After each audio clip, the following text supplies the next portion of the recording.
convened.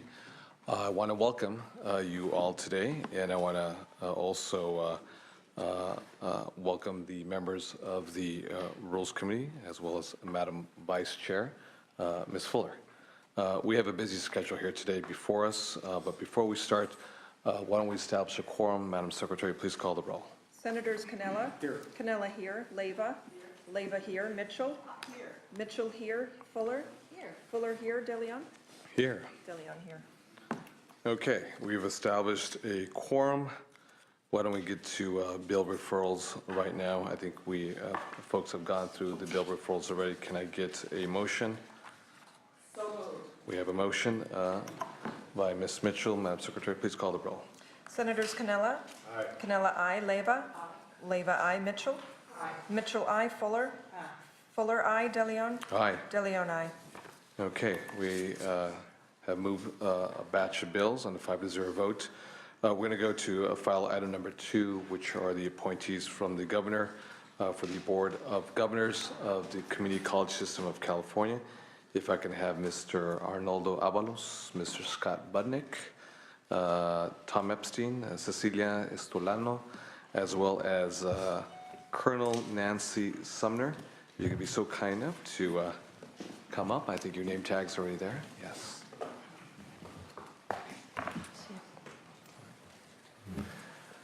Welcome.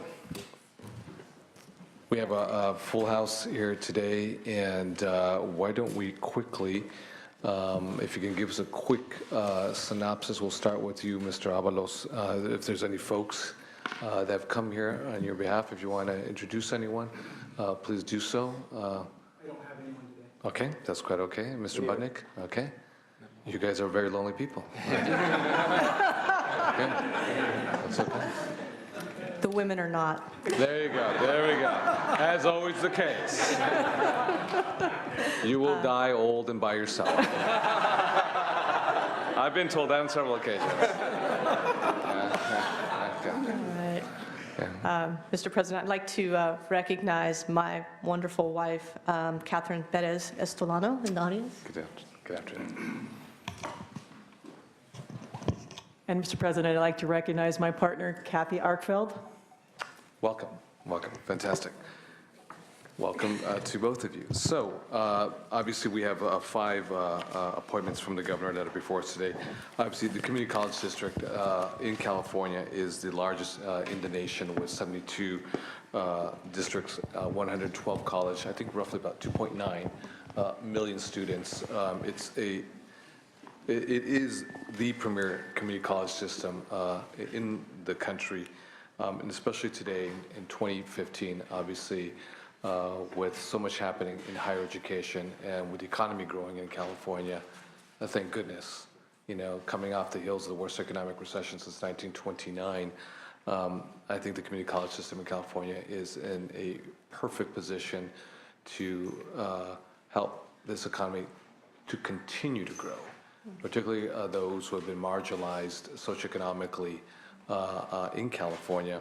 Obviously, we want to create folks who are going to contribute to society in a positive, thoughtful way. And I think the community college system in California will play, or has the potential, I should say, has the potential to play a really critical role. Why don't we open up, Mr. Avalos, if you get, and we'll go down with Mr. Budnick and Mr. Epstein, Estolano, and Sumner. A quick introduction of yourself, and then we'll move on down. So I want to personally thank the senators and the Senate staff for conducting this thorough process. It's my opportunity to want to serve the people of California. And this position and this opportunity is more than a board seat to me. This is real personal. Education is the greatest equalizer in my life. I'm a person, former farm worker, migrant farm worker from the Upper Sacramento Valley that went to public schools in California, rural communities in Gridley, California, went to UC Berkeley. And for me, this commitment to be on this board is a huge statement. It changed my life forever. It's the biggest equalizer that, for me personally, and a lot of people in this room. And so, you know, education took me from where I came to really working for high-tech companies, such as Google, Facebook, and Cisco. With this perspective, I'm inspired to be part of the Community College of California, providing so much access to millions of students like myself, 45% on fee waivers, low income. So it's a question of equity. And that's why, to me, when I think about this workforce, this future workforce, it's critical to the economy of California to make sure these students in the community colleges become a fabric of our California and our future. To make sure that these students have the same opportunity, such as myself, to really achieve the American dream. And that's why community colleges, CSUs, UCs should work together to make sure we afford this opportunity to all people of California. So with that, I want to thank you for this opportunity. Thank you very much, Mr. Avalos. Mr. Budnick. Yep, wanted to thank the Senate and the Senate staff for the very thoughtful process. I started working within the community college system in 2004 as I worked with youth in the juvenile justice system and quickly realized that the community college experience is an incredibly transformative one, and the community college campus is one for these youth and many youth to come and heal and really find themselves and find their most successful self. Throughout the first 6 months of this process, being on this board, I've spent a lot of time with formerly incarcerated youth, with the foster youth, vets returning thanks to Colonel Sumner, and have seen in action that this is the place where these young people can really transform themselves. So I'm excited and honored and very proud to be here. Thank you very much. Thank you very much, Mr. Budnick. Mr. Epstein. Hi, Mr. Chairman, members of the committee, thanks for the opportunity to speak here today. I've been involved in public service for many years, working for the federal, state, and local government, as well as serving on a number of nonprofit boards. I've always put the needs of the public first and worked to enact and implement policies that help the less fortunate, protected the environment, and strengthen local communities. I'm concerned about the growing inequality of income in this country and believe that education is one of the most important factors in addressing that gap. That's why I'm interested in the community colleges. The expansive system reaches into more homes and communities and changes more lives than any other institution of higher education. Many of the students come from low-income households and need remedial English and math instruction to enable them to succeed in college. By making the system more effective, more accountable, and more focused on understanding the needs of the students they serve, we can improve the skills and concerns and careers of millions of Californians. During this very helpful confirmation process, I've come to understand that I need to spend more time visiting colleges and engaging directly with students, and I vow to do so if I am confirmed. Thank you. Thank you very much, Mr. Epstein. Ms. Estolano. Mr. Chairman, members of the committee, thank you very much, and the members of the Senate Rules Committee staff. It's been a long process, but one that's very meaningful and educational for all of us.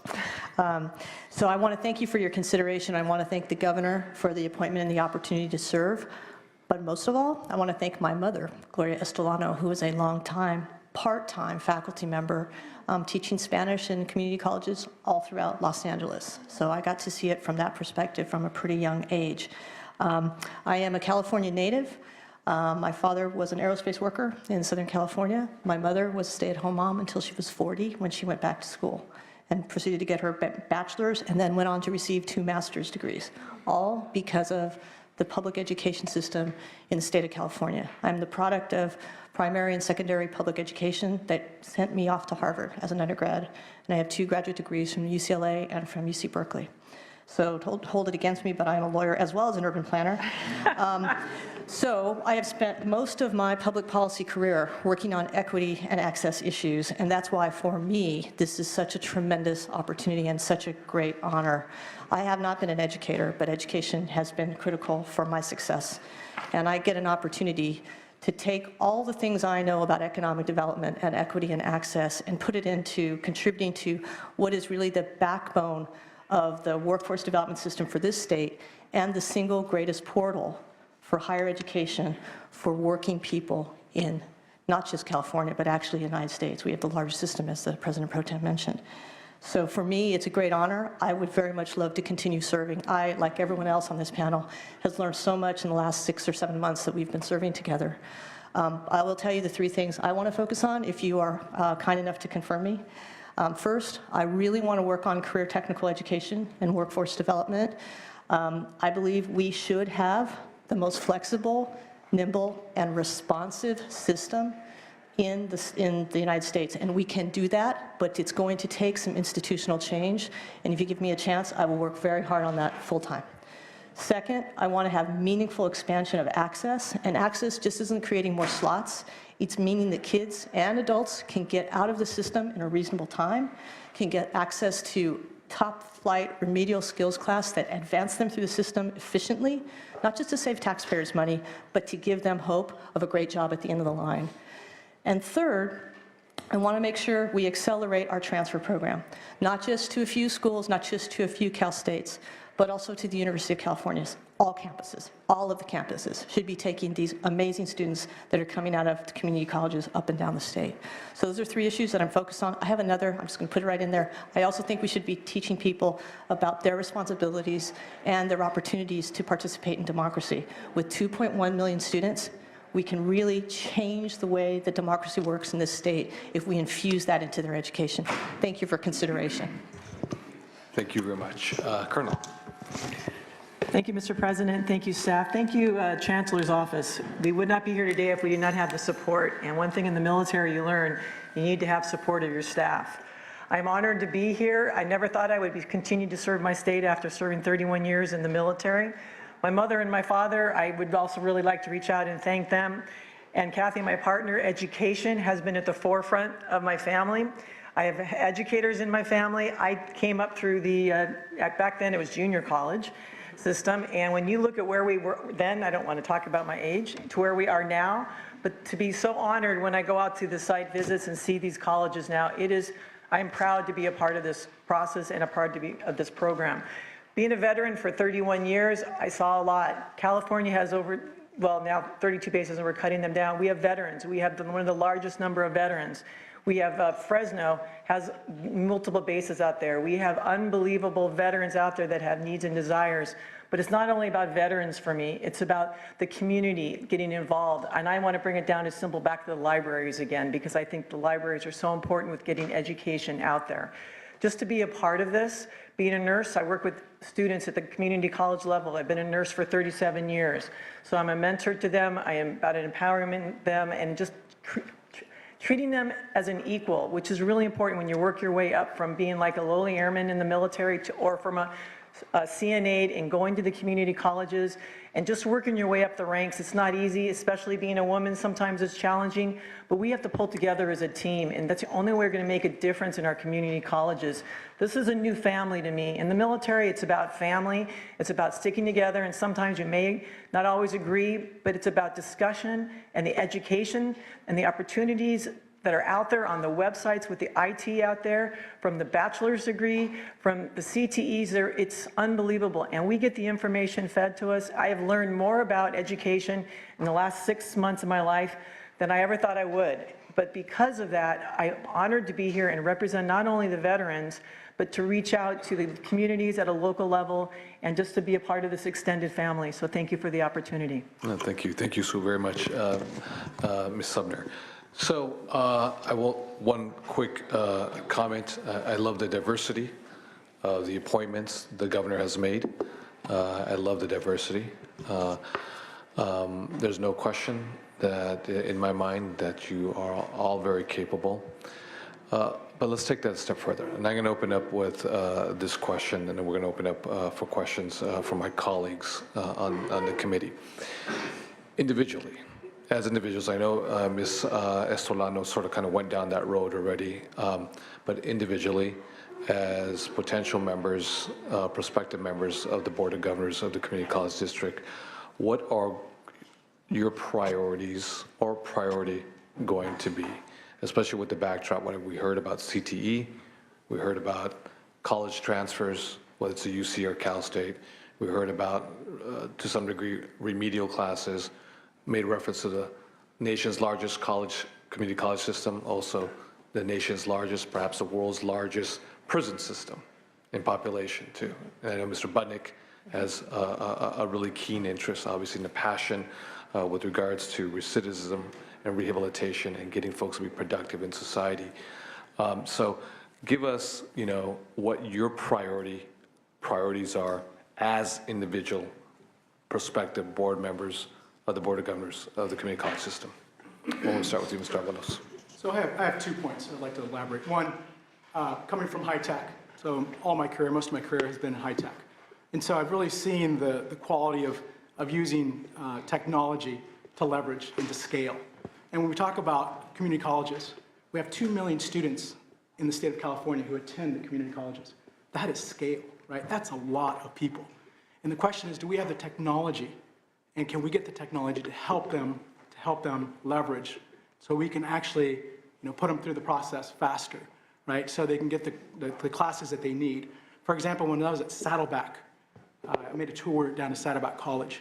And when I saw their technology, when they created a roadmap for these students, a 2-year roadmap, such as My Academic Plan, that's what it's called, where the student can actually visualize where they want to go in 2 years, get their degree.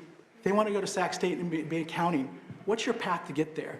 And the challenge, of course, is for these students is that a lot of these students, like I mentioned, 45% on fee waivers. A lot of them first generation. They don't have the guidance at home. They don't have the support system, most of them at home.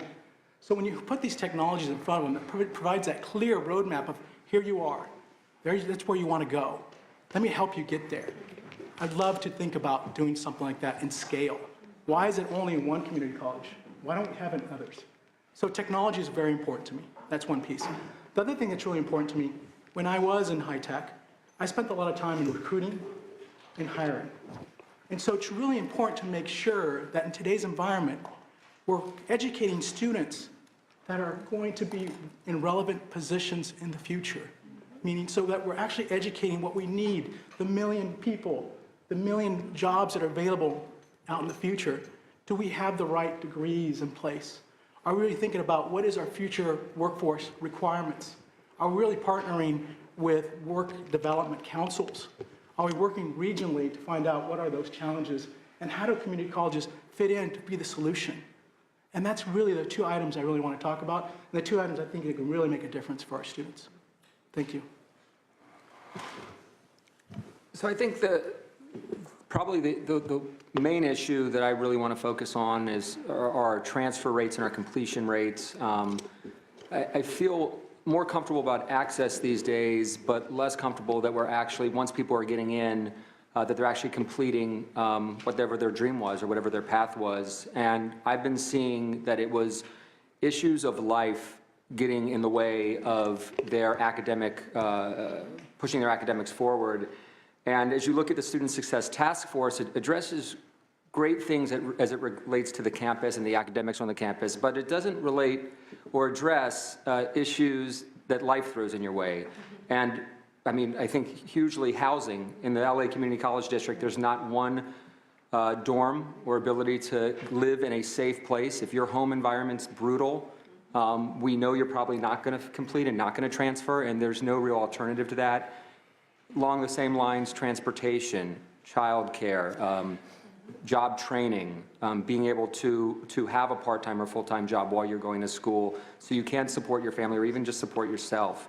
So I think we need to start looking at ways that if we keep looking at community colleges, how we did when my mom was a community college teacher, where it's just a commuter school and that's all it is, I don't think we're going to see anywhere near the results we want to see. And I think there's ways of creating kind of public-private partnerships where it's not a burden on our state to find all these resources for the community college students, but we can bring private business and we can bring different folks in the community and community-based organizations in to help supplement some of those services on campus. And I think that would be my main goal, and secondarily, I think CTE and really directing CTE classes through for needs in that community, in that region, so that those courses and that certificate can lead into a place of business, an apprenticeship, a real job, and there's a real path there. So those are my 2 areas of focus. Thank you. Yeah, I've thought a lot about what areas in particular that I would want to focus on, and actually I find everything that we do to be pretty interesting, and some of it is new to me, and so I couldn't really pick one aspect of what the schools do, but I think what I've determined is that what's really needed more than anything else is to make sure that the students that enroll have somebody to talk to that can help them figure out what their right career path should be and what their path through the school should be. We need to really make sure that everybody has a counselor that they meet with at the beginning and throughout the process, because all of the work that we've done in the past has proven that's an enormous factor in whether or not they succeed and how quickly they get through the colleges, and whether they get into the right CTE program or whether they get into the right remedial education program. So I think it's vitally important that we provide enough counselors and other advisors to help these students, to meet with them right away and to stay in touch with them throughout, and that would greatly improve their success rate. The other thing I think that cuts across all of the issues is to have accountability and metrics and a focus on results. And frankly, I've been very impressed so far with what I've seen from the colleges and from the Chancellor's office in making that a high priority. The Student Success Scorecard is one, and there are others that really lay out in very specific terms, that are measured very intensely, of whether or not these programs are working. And when they are, they can spread them throughout the system very effectively through our internal communications. And when there aren't, they know there are things that have to be changed. So I would say that engaging students directly and consistently with an advisor, and then assuring results and really and making sure that we're accountable for every program, every dollar we spend, are the two most important things. In the interest of time, I'll just give you my bullets. Workforce development and CTE. Second, since I already talked about it a little bit. Second is meaningful access, which to me also means addressing the equity gap. So a lot of the things that my colleagues talked about, but really talking about first generation, college goers, immigrants, folks from disadvantaged backgrounds. We really have to focus in on that, and there are a variety of tools we can use, some of which have been mentioned already. Third, wanting to accelerate the transfer rates and working in a meaningful way with the other two segments of the higher education system to ensure that there are slots across the state. So we're not, not everybody's ending up at UC Merced, though it is a fabulous school. And then my little sort of sidebar, which is around participatory democracy and making sure we inject those values into the curriculum and have opportunities for people to meaningfully participate and create a lifelong commitment to electoral democracy and participation in our democracy. It doesn't really seem like a huge part of the mission, but I actually think it's a critical part of our mission, and we just have to make it happen because we have abysmal voter participation rates. You cannot have a viable democracy when people do not participate, and it's, I think it's actually a danger to the future of our great state. Well, my top three, obviously, one is going to be my passion, which is veterans, but they're actually like the three hot topics. It's going to be the bachelors, CTEs, and veterans. When you think about veterans coming back, and we've got over 30,000 there almost every year coming down, getting out of the military, which is huge now. They're going to be wanting to go into the colleges, a lot of them. But it's not that they're broken. As a veteran, we should all be saying, thank you, we're proud of what you've done. We bring so much to the community colleges, the veterans that they have. Some of them have special needs, but not only veterans, but the disabled, and that's hard to admit, but they do come back a little bit broken. But they're not all broken. They're a team. They bring so much to the colleges, and the challenges we have, not every college has a veteran center. I'm excited that up in Fresno area, they've got a new college that's going up, and they have a vet center, and one of Colin, who's on our board as a student, they just enlarged it because they're realizing the importance of how important veteran centers are. We don't have enough counselors for veterans. They have more needs, unfortunately, they do. It's like the ratio, I think, should be 1 to 200. As a regular student, it's like almost 1 to 1,000. There's not enough counselors out there. So I don't want it to be where I'm only focusing on veterans, because we all need people that we can talk to, because the children that are coming up have challenges. So with veterans, we should look at them as what they bring to us, not that they come to us broken. So I'd really like to break that stigmatism that we have on some veterans, because one of my veterans, he was having struggles, went to the community college, had troubles with his transfer, went online, worked with the community colleges, then he's transferring. He got credit for the schools. He worked his way up through the whole system. He now is getting into one of the UC systems, and he wrote me a letter and he said, thank you. He said, because you pushed me when I didn't think I could do it. And he has a special needs. He has a dog that he has to have, so he was able to take his dog to school, and his therapy dog needed help, so they were able to help him with his therapy dog. So there's a lot of special needs that are out there. And the bachelors, look on the news today, the chancellor was on TV this morning. I mean, every school, I believe, should have a bachelor's, in the community colleges in time, but it's going to be a lot of challenges. But I think the board, we really hold things accountable now. I think we go by scorecards. With IT, we have the opportunity to really do checks and balance, and I think that is really important to know what is truly going on, and that is really important to me.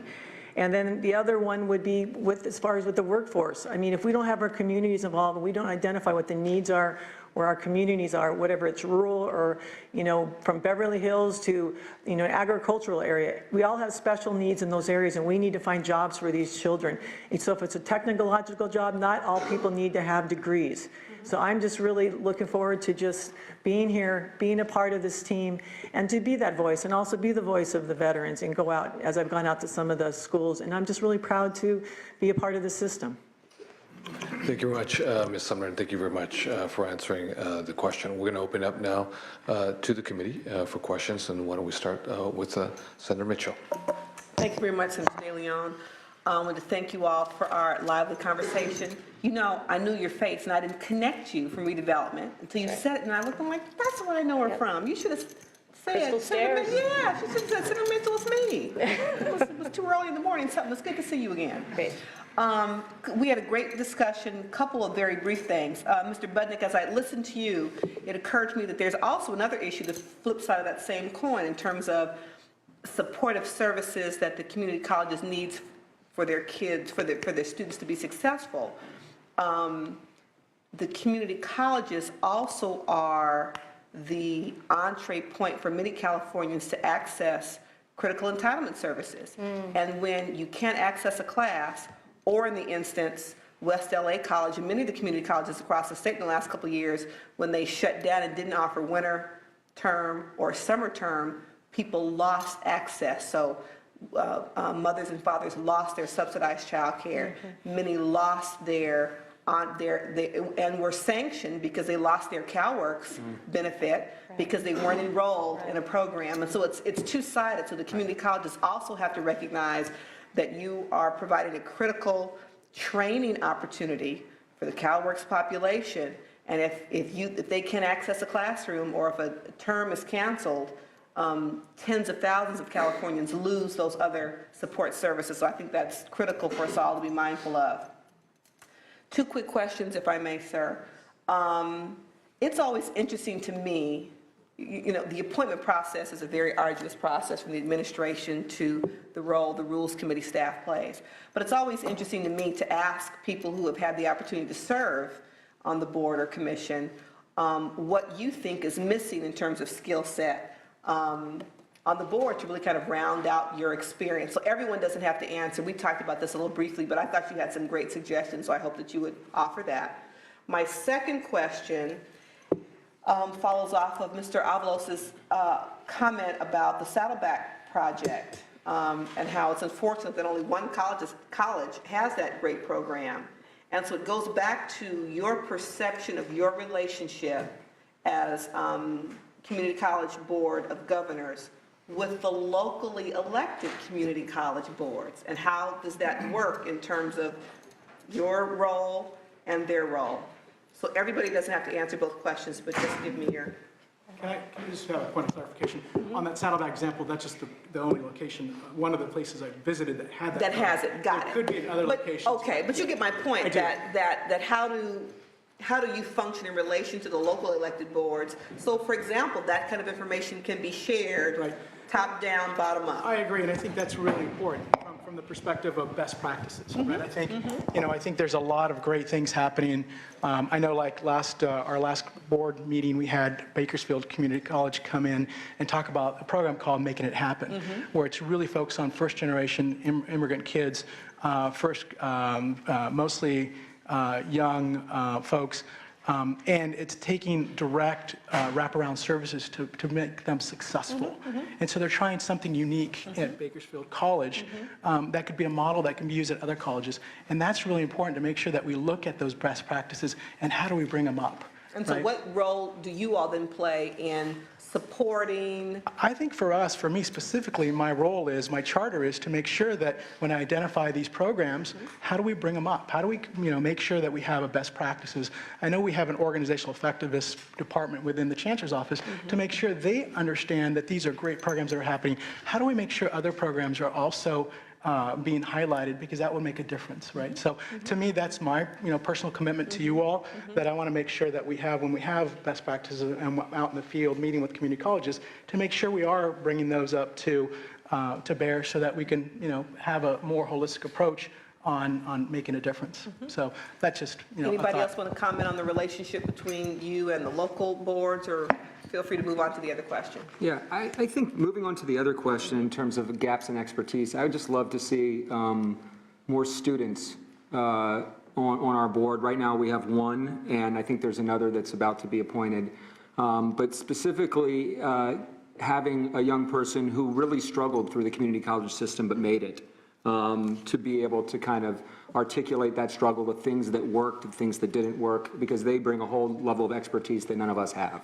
So I think I'd love to see some more students.